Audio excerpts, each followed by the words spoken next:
Vivaha, the Chennai Silks. Swaminathan, ஒரு பக்கம் அமித்ஷா புதுச்சேரியில வியூகங்களை இன்று முதல் தொடங்கவிருக்கிறார். மறுபக்கம் இனிமேல் தான் காங்கிரஸ் திட்டமிட்டு இருக்கிறது. காங்கிரசுக்கு புதுச்சேரி எந்த அளவு முக்கியத்துவம் வாய்ந்தது? இந்த காங்கிரஸ் கட்சிக்கு புதுச்சேரி மிக மிக முக்கியத்துவம் வாய்ந்தது. ஏற்கனவே பலமுறை அவர்கள் ஆண்ட ஒரு பகுதி தான்.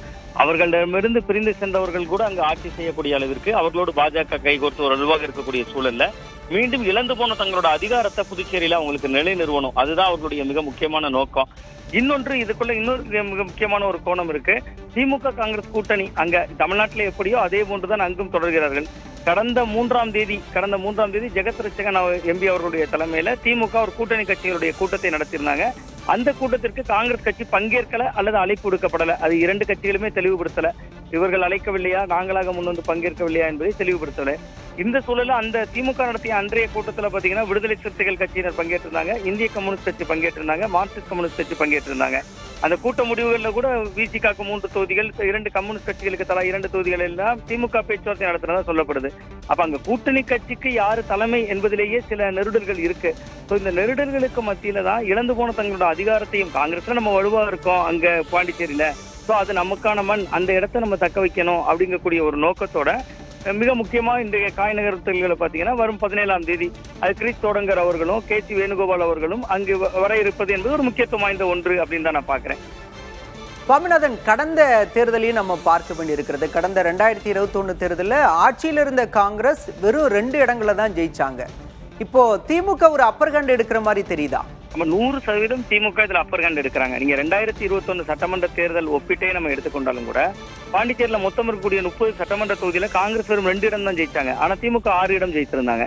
சோ அப்ப அவங்களுக்கு இந்த முறை கூட்டணிக்கு யாரு தலைமை என்கிற சிக்கலே அதுக்கு பின்னால் இருந்துதான் எழுகிறது. அப்ப கிட்டத்தட்ட திமுக, விசிக, 2 கம்யூனிஸ்ட் கட்சிகள் என்று இவர்கள் பின்னால் இவர்கள் அழைத்த கூட்டத்திற்கே வந்துட்டாங்கல்ல. அப்ப ஏறக்குறைய அங்கு காங்கிரஸ் தனிமைப்படுத்தப்பட்டதா இருக்கு. இனி காங்கிரஸ் தானாக வந்துதான் ஒட்டிக்கொள்ள வேண்டும் என்பதுதான் சூழல். காங்கிரஸ் அழைத்து இவர்கள் செல்லவில்லை. இவர்கள் திமுக அழைத்து இந்த கூட்டணி கடந்த 3ஆம் தேதி ஜெகத் ரட்சகன் அவர்கள் தலைமையில் இந்த நிகழ்வே நடந்தது. அப்ப இப்ப காங்கிரசுக்கு வேறு வழி இல்லை என்கிற ஒரு நெருக்கடியை உருவாக்கணும். அப்ப இவர்கள் நம்முடைய தலைமையை ஏற்றுக்கொண்டுதான் ஆக வேண்டும் என்கிற இடம் நோக்கி திமுக நகர்த்துறாங்க பாண்டிச்சேரியில. பட் இதுல கிரீஷ் தோடங்கர் அவர்களா இருக்கலாம். நீங்க இன்னொரு விஷயம் இந்த தமிழ்நாட்டோட பொருத்தி பார்க்கணும். நாங்கள் இங்க ஒரு குழு அமைத்து விட்டோம், 70 நாட்களாக காத்திருக்கிறோம். அப்ப பாண்டிச்சேரியை மையமாக ஒரு காங்கிரசுக்கு பெற்றுவிட வேண்டும், அந்த நோக்கமும் இருக்கு காங்கிரஸ் கட்சிக்கு உள்ளுக்குள்ள. அதை மையமாக வைத்துதான் இங்க தமிழ்நாட்டில் ஆட்சி பங்கு, அதிகாரத்தில் பங்கு என்கிற குரலை எழுப்புறது, இது போன்ற விஷயங்களை கிரீஷ் தோடங்கர் போன்றவர்கள் செய்யறாங்க. இன்னொரு பக்கம் கேரளாவில தான் முதல்வர் ஆகணும் KC வேணுகோபால் அவர்களுக்கு. ஆனா அண்மையில் நடந்த உள்ளாட்சி தேர்தலில் காங்கிரஸ் கட்சி தான் பெருவாரியாக அங்கு ஜெயித்தது இடதுசாரிகளை விட. இருந்த பின்பும் கூட விஜய் அவர்களுடைய ஒரு கூட்டணிக்குள்ள இடம்பெறதன் மூலமா கேரளாவில் இருக்கக்கூடிய விஜய் ரசிகர்கள் பெரிதாக சொல்லல, ஒரு 1/2% 3/4% இருந்தால் கூட அது கூடுதல் பலம் நினைக்கிறாங்க. சோ அந்த கிரீஷ் தோடங்கர், KC வேணுகோபால் 2 பேருமே திமுக ஒரு மிக முக்கியமாக தங்களுடைய இடங்களை பெற்றுக் கொள்வதில் உறுதித்தன்மையோடு இருக்கக்கூடியவர்களாக தான் நம்ம கடந்த காலங்களா நம்ம தமிழ்நாட்டு அரசியலோடு பொருத்தி பார்த்து பார்க்கிறோம். சோ அவர்கள் இருவரும் பாண்டிச்சேரி வர்றாங்க. அப்ப ஒன்றில் இவர்கள் தலைமையை ஏற்றுக்கொள்ள வேண்டும், அல்லது எங்கள் தலைமையை ஏற்றுக்கொள்ளாமல் காங்கிரஸ் தனித்து விடப்பட வேண்டும். இந்த 2 சூழல்ல ஏதோ ஒன்று இருக்கும். இது திமுகவுக்கு நெருக்கடி இல்லை பாண்டிச்சேரியை பொறுத்தவரை. அங்கு அவர்கள் இழப்பதற்கு எதுவும் இல்லை. காங்கிரஸ் தான் பலமுறை அதிகாரங்கள்ல இருந்திருக்காங்க. திமுகவோடு ஒப்பிடுகிற பொழுது பலமுறை அதிகாரங்கள் இருந்த காங்கிரஸ் கட்சிக்கு தான் அங்க அதிகாரம் முக்கியம். சோ அது காங்கிரஸ் கிரீஷ் தோடங்கர் வருகையும் கிட்டத்தட்ட KC வேணுகோபால் அவர்களுடைய வருகையும் அங்குள்ள நிர்வாகிகள்கிட்ட பேசுகிற பொழுதுதான் அவர்கள் என்ன முடிவெடுப்பார்கள் என்பது நமக்கு தெரியும். சுவாமிநாதன், தென்னிந்தியாவில் புதுச்சேரி காங்கிரஸுக்கு மிக முக்கியம். அதே மாதிரி பாஜக வேறொரு நகர்வை முன்வைக்கிற மாதிரி தெரியுது. ஏன்னா கடந்த முறையே கூட்டணி ஆட்சியில் இருந்தாங்க, நாங்கள் அடுத்த ஆட்சி அமைப்போம் அப்படிங்கிற மாதிரிலாம் சில மூத்த நிர்வாகிகள் பேசியதை பார்க்கிறோம். இப்போ புதுச்சேரியை காங்கிரஸ் அல்லது பாஜக கைப்பற்றும் நோக்கில் அவங்களோட நகர்வு இருக்கு அப்படிங்கிற மாதிரி பார்க்கலாமா? அவர்கள் அதற்கான முயற்சிகளை முன்னெடுப்பாங்க. அதற்கும் கிட்டத்தட்ட அங்க இருக்கக்கூடிய இப்போதைய முதல்வர் இடம் தர மாட்டார் அப்படின்னு தான் நான் பாக்குறேன். ஏன்னா நீங்க பீகார் அதற்கு ஒரு முன்னுதாரணம் தானே. நம்ம தொடர்ந்து பேசினோம், பீகார்ல இந்த முறை வெற்றி பெற்றால் பாஜகவே கூட ஆட்சி அமைத்து விடும் என்று பேசினோம். சரிபாதி தொகுதிகள் பிரித்துக் கொள்ளப்பட்டது. அந்த சூழ்நிலை நோக்கி நகரும். இனிமேல் பாண்டிச்சேரியில கிட்டத்தட்ட அங்க இருக்கக்கூடிய மாநில கட்சிகளை விட கூடுதலான தொகுதிகளில் பாஜக போட்டியிடக்கூடிய சூழலோ அல்லது சரிபாதி தொகுதிகளை பிரித்துக் கொள்கிற சூழலோ வேண்டுமானால் இந்த முறை நிகழலாம். நீங்க நேரடி இப்போ விஜய் போன்ற புதிய சக்தி அங்கேயும் வந்திருக்காங்க. அதனுடைய தாக்கம் நம்ம பார்த்தோம். கிட்டத்தட்ட அவர் பாண்டிச்சேரியில் கூட்டம் போடுகிற பொழுதும் ஒரு பெருத்த கூட்டம் அல்ல, நம்ம தமிழ்நாட்டோடு ஒப்பிடுகிற பொழுது அதற்கு இணையான கூட்டம்னு சொல்லிவிட முடியாது. இருந்தாலும் அதை அந்த மாநிலத்தினுடைய முதல்வர் விஜய் பேச்சை ரசிச்சு பாக்குறாருல, இதுக்குள்ள ஏதோ ஒரு மெசேஜ் கடத்தப்படுதல, அது பாஜகவுக்கான செய்தி தானே அது. அவர் அங்க போயிட்டு அங்க இருக்கக்கூடிய போலீஸை பாராட்டுறாரு விஜய் அவர்கள்.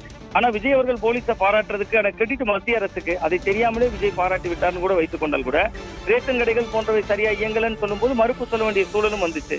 இன்னைக்கு இவங்க திமுக காங்கிரஸ் கூட்டணிக்குள்ள உறவு சிக்கல் இருக்கிற பொழுது அவர் அப்படியே அங்க இருக்கக்கூடிய இப்போதைய மாநில முதல்வர் பாஜகவோடு அப்படியே அதற்கு உடன்பட்டு விடுவார் அப்படிங்கிறதுல ஒரு நம்பிக்கை சற்று குறைவாக இருக்கும். பட் பாஜக அந்த காய் நகர்த்தல்களை செய்வாங்க. ஏன்னா கிட்டத்தட்ட ஒரு 5 மாநில தேர்தல் என்பது கேரளால இடதுசாரிகளும் காங்கிரசும் கோலோச்சக்கூடியது, மேற்கு வங்கம் அப்படிதான், கம்யூனிஸ்ட் கட்சிகளும் இவங்க மம்தா பானர்ஜி அவர்கள் போன்றவர்கள் கோலோச்சக்கூடிய மாநிலம், தமிழ்நாட்டில் திராவிட கட்சிகள் கோலோச்சக்கூடிய மாநிலம். அப்ப ஏதோ ஒரு மாநிலத்தை நாம் கைப்பற்றினோம் என்பதுதான் அவர்களுக்கான வெற்றி செய்தியாக இருக்கும். ஸோ பாண்டிச்சேரியை அதை நோக்கி நகர்த்துவதற்கான வியூகம் தான். நீங்க ஒரு சின்ன ஒரு 30 சட்டமன்ற தொகுதிகள் கொண்டது, மொத்த மக்கள் தொகையே 10 லட்சம் பேர் தான் வாக்காளர்கள் இருக்காங்க. அந்த இடத்துல அமித்ஷா அவர்கள் காரைக்கால் இன்றைக்கே வந்து விடுகிறார். கிட்டத்தட்ட தேர்தலுக்கு ஒரு ஏர்லியரா அமித்ஷா வர்றாருனாலே அவங்க வியூகம் அதை நோக்கி தான் இருக்கும் அப்படின்னு நம்ம கணிக்கலாம். நன்றி திரு சுவாமிநாதன், இணைப்பில் உங்களுடைய கருத்துக்களை பகிர்ந்து கொண்டமைக்கு.